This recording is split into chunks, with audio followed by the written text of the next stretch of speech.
Hey guys, how's it going? Today my wife came out to the garage to go to work and noticed that her tire was flat.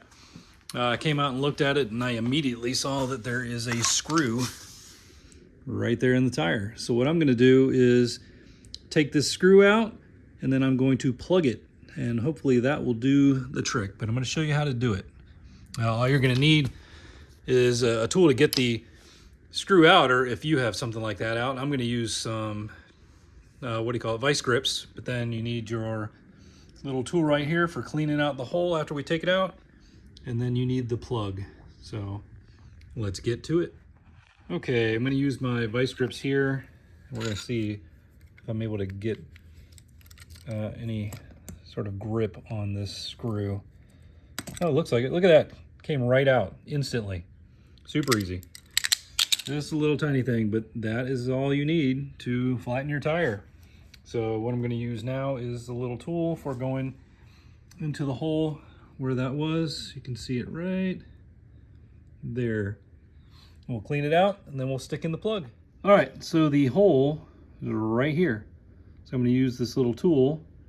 We're going to push it in there to try and clean out this, just any debris that might be in there. I'm going to use 2 hands for this though, but all you're going to do is move this thing in and out of the hole. I forgot to mention that your little tire repair kit's going to have this other one too with a hole in it, so you can stick the plug through it. And then when you push it into the tire, it leaves the 2 tails kind of sticking out. And so we're going to thread this through here, push it into the hole, and then we should be able to cut off the excess. All right, this stuff is kind of sticky. So what I'm going to do is take this off of the out of the plastic here. I'm going to thread it through this hole so that about half of it's on each side, and then I will use that to go into the hole. All right, this is what we have.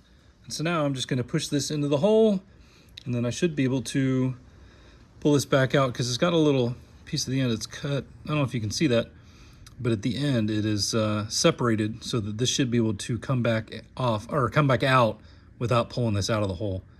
So let's attempt to get it in there real quick.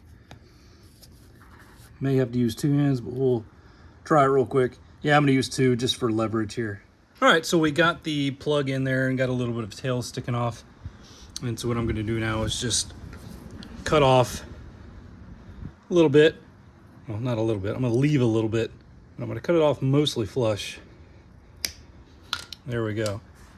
I'm just gonna leave that and I'm gonna let it kind of push itself into the hole. But we're gonna go air this tire up and hopefully it holds.